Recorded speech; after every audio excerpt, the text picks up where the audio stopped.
Where do you find a 12,000 home community that's nestled right up against the foothills, neighbors 2 fantastic state parks, and is just minutes away from the trailhead to the Colorado Trail that heads straight to Durango? Hey everybody, it's Alyson Wahl with Live South Denver, your real estate strategist and realtor for the South Denver area. This popular community I have just described is Sterling Ranch in Littleton, Colorado. At 12,000 homes strong when it's fully complete, Sterling Ranch will be about 1/3 the size of Highlands Ranch. Highlands Ranch has about 100,000 residents and about 32,000 homes. So Sterling Ranch's 12,000 homes will probably have somewhere in the vicinity of 40,000 residents when it's all finished. Here's a map showing where Sterling Ranch is located. As you can see, it is just west of Highlands Ranch, just south of the Chatfield State Park and Reservoir as well. And also because of where Sterling Ranch sits, it takes at least 10 minutes to get to the interstate if you're heading into the city for work. With so many homes planned for the community, wisely, the master developer has brought in a lot of different builders to bring diversity to the look and the feel of the community. Builders in here include Parkwood Homes, Lennar Homes, Richmond Homes, Pulte Homes, Tri-Point Homes, Taylor Morrison, Dreamfinder Homes, and Meritage Homes. Between all of those builders, there are more than 70 floor plans to choose from, including townhomes and lock and leave lifestyle homes. One of the things I have to shout from the rooftops about is the fact that there is the ability to get into brand new homes under $700,000 in here. So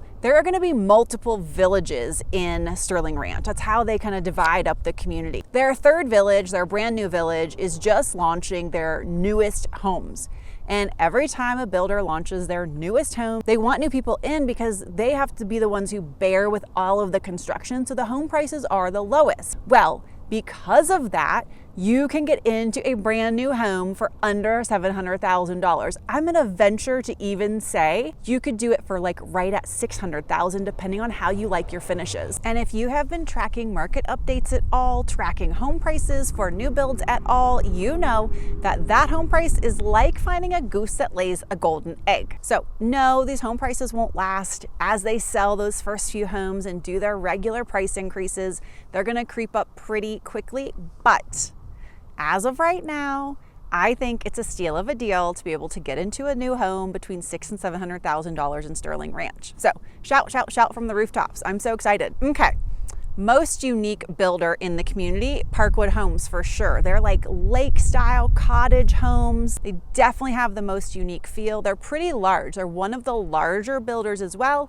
You pay a premium for sure for both the unique look and the size. They're also a smaller builder. This is not a national scale builder, so the home is definitely more expensive with Parkwood. Lennar builds the most homes in the community, so they also have some of the largest homes in the community. Richmond builds a lot of different sizes of homes. You will see a few extra large homes tucked in throughout the community.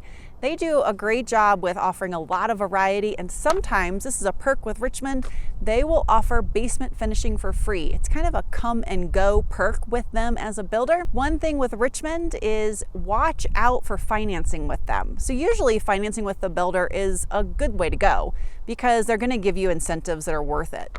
With Richmond, sometimes it's worth it, sometimes it's not. They fluctuate their rates a lot. So a few builders have homes that top out in that 3,500 square foot range. That's for the finished square foot above ground. Most of the homes top out in the mid 2000s for their total square footage. So Sterling Ranch is different than most communities in that it's not an HOA, or it doesn't have an HOA fee. It has all the covenants and restrictions and all of those rules, but the way it levies those fees to the residents to provide amenities and maintain the structure and make sure people are keeping their trash cans hidden and keeping the paint up to date is through a metro tax. So it's a metro taxing district, and that metro tax rate is 1.23%. Some folks actually like being in a metro taxing district. Why? Because it's a tax, it can be a deduction. Other folks would much prefer it be a straight HOA and not a tax. Why? Because the HOA fees generally don't go up that much year after year after year, whereas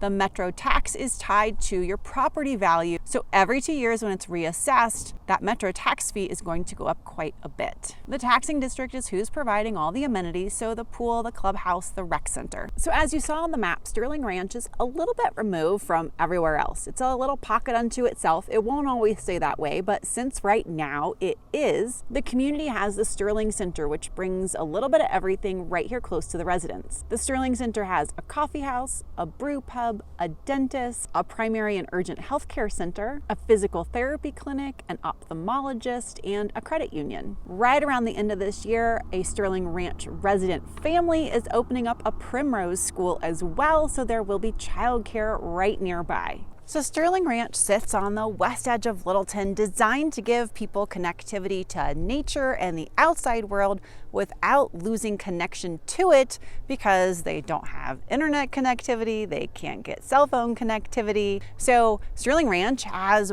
full 1 gig internet connectivity brought right into the community. They have fiber internet. And right over my shoulder, you can see the foothills. Just to the north is the Chatfield State Park. Just to the west is Roxborough State Park. So the access to state parks is fantastic. And every household gets 1 free state park pass every year, just for being a resident in the community. The community is ripe with open space, with trails, with parks. And as seems to be becoming the trend across all these new communities around the area, there is a lifestyle director that keeps activities and events flowing so that there are lots of opportunities to connect with your new neighbors and have things to do right within the boundaries of your neighborhood. One of the big questions I field about the Sterling Ranch area is schools. So there are schools zoned for the area, but there are not schools within Sterling Ranch right now. There is space zoned so that schools can be built within this area. There is space zoned for schools to be built in a neighboring new community. But until that funding is put in place and construction begins,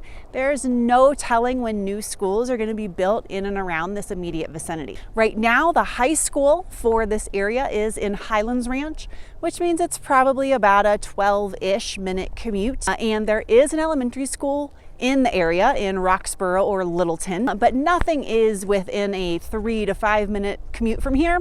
Nothing's walkable. So I do, as I said, get a lot of questions about it. People want that neighborhood school feel. Nothing right now. Down the road, most likely. Now, if talking schools is a hot topic, water is a really hot topic in here, and that's because that hits you in the pocketbook every month. Sterling Ranch buys water from other water districts. That's not really that uncommon, but they're kind of late to the game because they're a newer community, so they pay premium prices. And who ultimately pays it? You, the resident. So if you buy a home in here, you're gonna have to pay that water bill.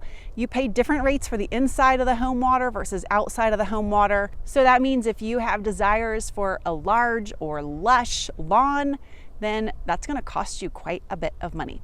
From what I hear, these are the rumor mills, it's not uncommon to have a $350 plus water bill every month in the summer. On the plus side, as of a few years ago, Colorado does now allow for residents to do rain capture. That used to not be allowed at all, and now it is. So if you wanted to practice rain capture on your own property, you can, and that would cut down on your exterior water bill if you reused water. So in addition to those crazy water bills, what else do Sterling Ranch residents not think is so hot about this community? Well, there's not much nearby right now. There's one grocery store in Roxborough, probably 5-7 minutes away. There are a few restaurants there too. The great thing is most of those restaurants are locally owned and they're pretty good. Otherwise, you're heading into Highlands Ranch or Castle Rock. Castle Rock's running you 15-20 minutes, and the west edge of Highlands Ranch is running 12 to 15 minutes. All of that will change over time. That's part of the cost of getting into a new community on the front end. You get lower price points for your home, but you also have to drive for things. You have to wait for things to be built. The infrastructure has to come in, but you win on the investment on your home. There's a need for some more amenities. There's only one pool right now, and this community is growing so fast. As I mentioned, they're starting their 3rd village. The residents are feeling it's about time to start adding another pool and some more amenities to spread out how dense those things feel during peak use times. The lack of a truly local feeling school, we just talked about that one. Traffic. Okay, I showed you the map and where Sterling Ranch is located and how it's kind of of situated where you have to take some more narrow roads to get up to the interstate. Well, these roads are pretty heavily trafficked. They are back roads out of Castle Rock, so Castle Rock folks are taking them. All of Sterling Ranch is taking them. All of Roxborough is taking them. So they get pretty jam-packed in the mornings with traffic, and that's not changing anytime soon. Yes, eventually they could get widened, but traffic planners know that once you widen a road, more people use them, and it doesn't really thin things out. So that's another thing people here don't really like. Houses in the community are very close together and lots are small. That's something I hear a lot from people who live in here, as well as folks who come in and look and consider the community. It's probably the reason that most folks don't buy in the community. They love the homes, they like the price point, they don't appreciate the density of the feel. Also, there are power lines that cut through the community, and we talk about that a lot, right? Where are the power lines? Where are major roads? Is your home going to be positioned next to one, and is it going to affect your resale value? Now, as massive as this community is, there's a large train of lines that cut through. It does not zigzag through the community. There are plenty of places to get a home that is not affected by the power lines, but you do want to know where they are. Is it going to affect your view? Is it going to affect your potential resale value? And now for the good stuff. What do Sterling Ranch homeowners love about being in this community? Outdoor space for sure. You have the foothills to the west. It's gorgeous. You have lots of open space in the community, great trails, wildlife corridors, parks, lovely views, fantastic proximity to state parks. So you can go stand up paddleboarding, boating, hiking, and the free state parks per household make that crazy easy. People love their neighbors. This is true for so many people when they get into a brand new community. Now that we have social media, that we've got lifestyle directors, it makes it so easy to connect in a new community because you've got your Facebook page, you've got your bunco groups, your book groups, and everybody knows how to find them. And then you have all of these different events. You've got 4th of July events, you've got cookies with Santa, you've got just all sorts of things year round that get people connected so you have chances to meet one another. The community pools also help, so the amenities are a part of that. A lot of folks really love that the community is not cookie cutter. With so many different floor plans, builders, and styles of home, you do not feel like you're in a community where every single house is the same. And there's a lot to say for that. That fantastic fiber internet, that can't be overstated sometimes. There are lots of places where you get to where you don't have great internet or you don't have good cell service. So kudos to them on that. And growing home values. So as I said, big shout out for being able to buy a brand new construction home for under $700,000 today, right now.